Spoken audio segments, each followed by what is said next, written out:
Welcome class 8. Today I am going to start history. Okay बेटा, ये आपके history का चैप्टर 3 है। 1 और 2 मैं ऑलरेडी आपको वीडियो बना के भेज चुका हूँ और ये थर्ड चैप्टर मैं शुरू करने जा रहा हूँ। तो बेटा, इस थर्ड चैप्टर में आपका फर्स्ट टॉपिक है द कंपनी बिकम्स द दीवान। तो बेटा आई होप आप बुक रखे होंगे, या बुक नहीं है तो मैंने यहाँ पे इमेज भी डाला हुआ है आपके टॉपिक का, तो मैं इसको एक्सप्लेन कर दे रहा हूँ। आई होप कि एक्सप्लेन करूँगा तो आपको अच्छे से समझ में आएगा और आप इसको सेल्फ रीड कर सकते हैं। तो बेटा देखो क्या कह रहा है कि कंपनी जो है दीवान बन गई। कैसे बनी, कब बनी, इसके बारे में इस पैराग्राफ में दिया हुआ है। तो मैं आपको एक्सप्लेन करने जा रहा हूँ कि 12 अगस्त 1765 को, यानी 12 अगस्त 1765 को मुग़ल बादशाह ने ईस्ट इंडिया कंपनी को बंगाल का दीवान बना दिया। क्लियर कि 12 अगस्त 1765 को मुग़ल एम्पायर यानी मुग़ल बादशाह ने ईस्ट इंडिया कंपनी को दीवान बना दिया। कहाँ का? बंगाल का। और बेटा हम यह कह सकते हैं कि ये जो मीटिंग हुई होगी बादशाहों में और अंग्रेज़ों में, उसमें कुछ ही लोग रहे होंगे जो इस पे सहमति जताई होंगी। लेकिन ऊपर जो पेंटिंग दिया गया है, उस पेंटिंग में यह दर्शाया गया है कि बहुत से लोग वहाँ उपस्थित थे, लेकिन ऐसा नहीं है।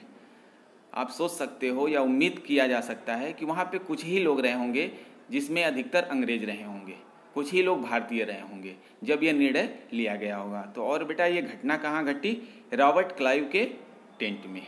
एक रॉबर्ट क्लाइव था जो कंपनी का गवर्नर था, उसके टेंट में यह मीटिंग हुई और जो मुग़ल बादशाह थे वह क्या किए? ईस्ट इंडिया कंपनी को दीवान बना दिए।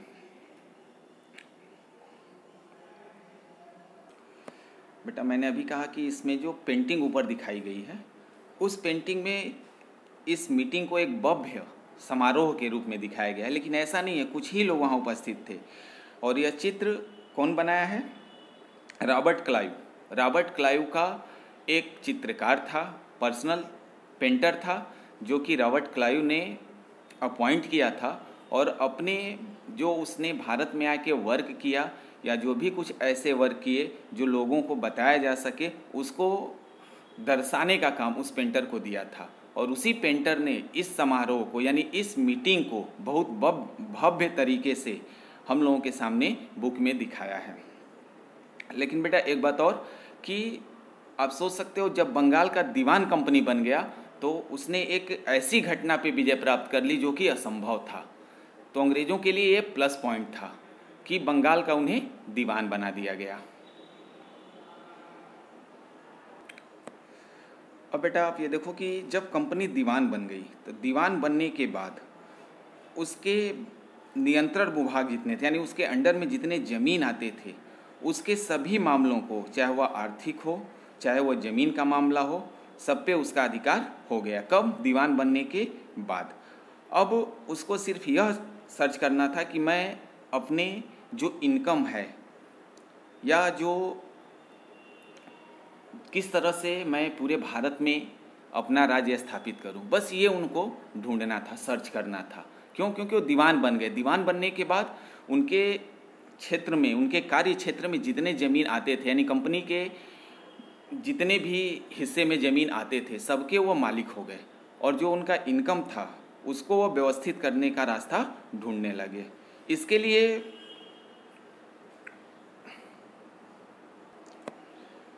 बेटा चूँकि ईस्ट इंडिया एक कंपनी थी तो उस कंपनी के खर्च भी बहुत ज़्यादा थे।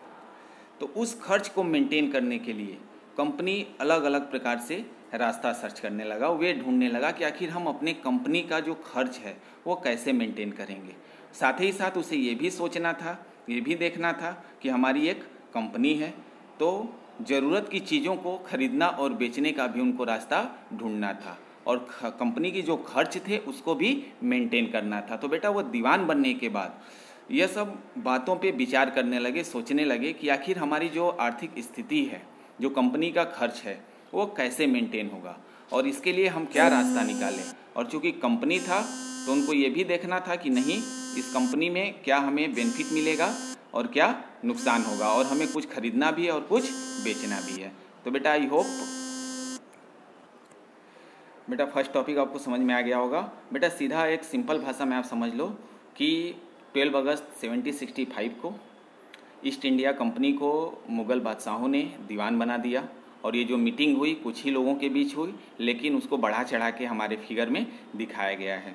और जब वो दीवान बना, जब कंपनी दीवान बना, तो दीवान बनने के बाद उसके वर्चस्व बढ़ गया, यानी उसकी पावर बढ़ गई। वह पूरा अब स्वतंत्र हो गया अपने विचारों पर विमर्श करने के लिए कि नहीं हमें क्या करना है नहीं करना है। और चूंकि वह एक कंपनी थी तो उसके खर्च ज़्यादा थे, तो उस खर्च को भारत के ही पैसों से मेंटेन करने का वह रास्ता ढूंढने लगा कि नहीं आखिर हमारी कंपनी में खर्च ज़्यादा है तो हम कैसे उसको मेंटेन करें। उसके लिए बेटा और बहुत से वह रास्ते सर्च किया, और चूंकि ये कंपनी थी तो उसे कुछ खरीदना बेचना भी था। तो बेटा इस टॉपिक में यही बताया गया कि दीवान बनने के बाद कंपनी के पास बहुत से पावर आ गए, और पावर आने के बाद धीरे धीरे वो अपने पावर को क्या करने लगा, फैलाना शुरू कर दिया। बेटा उसी पैराग्राफ का रिमेन पार्ट ये है, ओवर द ईयर्स से लेके क्रॉप्स इट वांटेड। बेटा समय के साथ साथ चूंकि यह बाहरी कंपनी थी तो समय के साथ साथ इसे ये भी बात समझ में आने लगा कि हमें कोई भी कदम बढ़ाने से पहले 10 बार सोचना होगा, यानी सावधानी से हमें कोई भी कदम आगे बढ़ाना होगा, क्योंकि यह एक बाहरी कंपनी थी। और बाहरी कंपनी होने के नाते इंडिया में यह व्यापार करने आया था, तो इसे ये भी सोचना था कि जो गांव है, देहात है या शहर है, उसके लोगों को हम कैसे शांत रखें और कैसे खुश करें। ये नहीं कि कोई भी रास्ता मिला चलो हम कर दें, नहीं, उसे सावधानी से आगे बढ़ना था। और सावधानी से आगे बढ़ना क्या था, जो लोकल रूरल थे कि आखिर इनको हम कैसे शांत रखें, क्योंकि जब तक ये शांत नहीं रहेंगे हमारा पावर एक्सपेंड नहीं हो पाएगा। फिर बेटा अंग्रेजों ने सोचा कि जो स्थानीय लोग हैं, सत्ता में हैं, जिनके पास पावर है, ठीक, उनको नियंत्रित करना बहुत ज़रूरी है, क्योंकि बिना उनको नियंत्रित किए, बिना उनके अपने में मिलाए हम कोई भी काम आसानी से नहीं कर सकते। लेकिन बेटा अंग्रेज़ों के लिए, कंपनी के लिए, ईस्ट इंडिया कंपनी के लिए ये आसान काम नहीं था।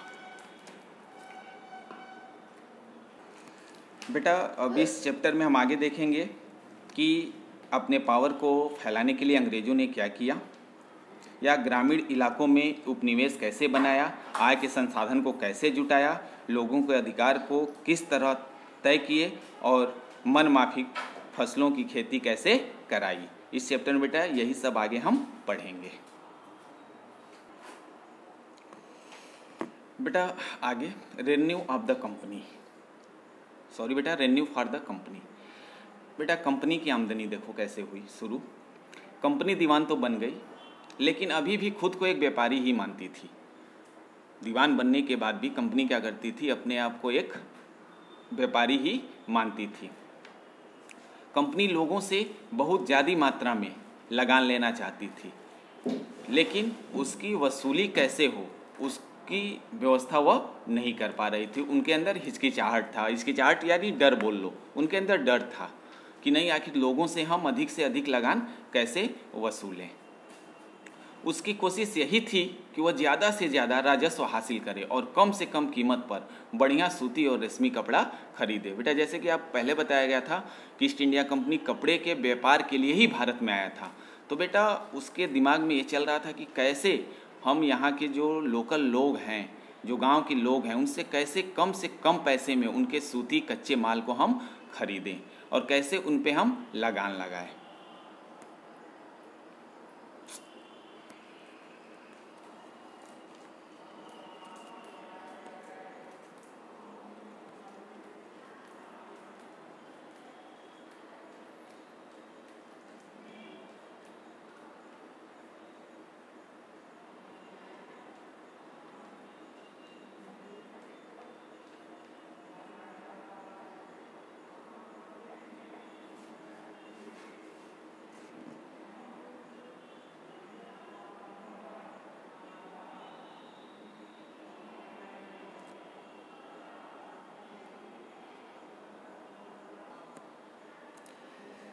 इसी कारण बेटा 5 साल के भीतर ईस्ट इंडिया कंपनी की जो इनकम थी वह दोगुनी हो गई थी, क्यों? क्योंकि वह सिर्फ यही उपाय सोचता था कि लोगों का कैसे कम से कम दाम में कच्चे माल खरीदे जाएं और उन्हें महंगे दाम में बेचे जाएं और कैसे अधिक से अधिक लगान प्राप्त किया जाए। तो इसी सब उपाय से उन्होंने अपने कंपनी का इनकम क्या किया, सिर्फ 5 साल में दोगुना कर लिया। फिर 1865 से पहले कंपनी ब्रिटेन से सोने और चांदी का आयात करती थी और इन चीज़ों के बदले सामान खरीदती थी। अब बंगाल में इकट्ठा होने वाले पैसे से ही निर्यात के लिए चीज़ें खरीदी जा सकती थी। बेटा ईस्ट इंडिया कंपनी क्या थी कि 1865 से पहले सोने चांदी का भी इंपोर्ट और एक्सपोर्ट करती थी, लेकिन उसके बाद उसे पैसे की ज़रूरत पड़ी और वो पैसा वो भारतीय लोगों से ही कलेक्ट करना शुरू कर दिया। बेटा कंपनी के द्वारा ये सब कंडीशन बंगाल में खड़ा करने के कारण वहाँ की जो अर्थव्यवस्था थी वह धीरे धीरे गड़बड़ा रही थी, यानी खराब हो रही थी। जो गांव के मजदूर थे वह गांव छोड़ के भागना शुरू कर दिए थे। जो कपड़े का व्यापारी था वह भी अपना व्यापार बंद करना शुरू कर दिया था, क्योंकि उन्हें नुकसान होता था, क्योंकि कंपनी लगान भी लेती थी और उनके मालों को कम दाम में खरीदती भी थी। तो बेटा ये कंडीशन जो है बंगाल में क्या कि इकोनॉमिक कंडीशन को पूरी तरह से रौंदते हुए आगे बढ़ने लगी। अब बेटा इसका नेक्स्ट टॉपिक मैं नेक्स्ट वीडियो में आपको सेंड करूंगा। तो आई होप कि आपको पूरी बात समझ में आई होगी। अगर कोई प्रॉब्लम होगा आपको तो आप मुझसे पूछ सकते हैं। धन्यवाद।